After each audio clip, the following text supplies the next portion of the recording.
Hello everybody and welcome to Volume 4 of New Director of Music's Notes. I'm thinking of stopping calling it New Director of Music's Notes because I have now been Director of Music at Keble for a month, and through the emails to my little laptop in Surrey I have been made so welcome. So I feel very much part of the furniture and as if I've been here for some time. Now, as you know, I've been talking every week about music that we would have heard had we not been locked down, as people are now pleased to call it. So last week, in fact, we had a little compromise because Father Nevsky asked for would expectans expectavi, and I was able to talk a little bit about that.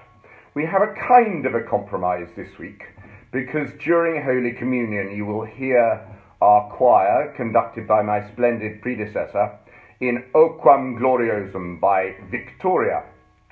These Spanish composers are a little bit, how shall we say, unpredictable, because sometimes they will set words that are completely with the text, and then sometimes they will set words and you'll think, has the music got anything to do with the text at all?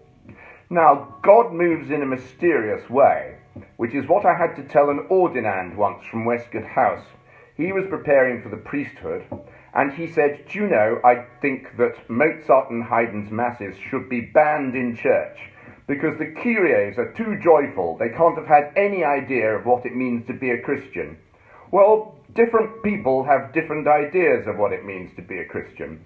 And don't forget that that music that Mozart and Haydn wrote was written, much of it, to cover ceremonial. The Cardinal Archbishop of Salzburg would have been dressed in all kinds of things, and it would have taken some considerable time to get from one place to another. That's what that music's all about.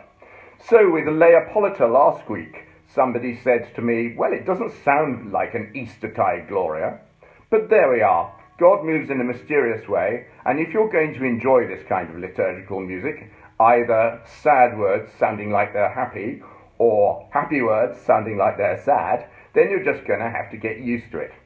So, sometimes Victoria's music can sound very solemn, but don't forget that solemn means joyful, and in fact the technical term for solemn is incense is used, but that's another story. So that's something to do with Victoria. And the other composer is Schubert. We would have Schubert's Mass in G, which is one of my very favourites. Amazing to think that he wrote it while he was still a chorister in the Vienna Boys Choir. In those days, of course, the Vienna Boys Choir was also the choir of the Stephansdom. It was one and the same choir that the Schubert sang in and the Haydn brothers sang in.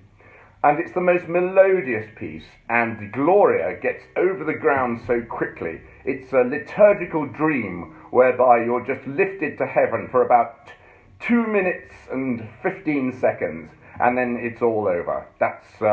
We shall be concentrating very much on that kind of frisson when I arrive in the autumn. Have a good weekend.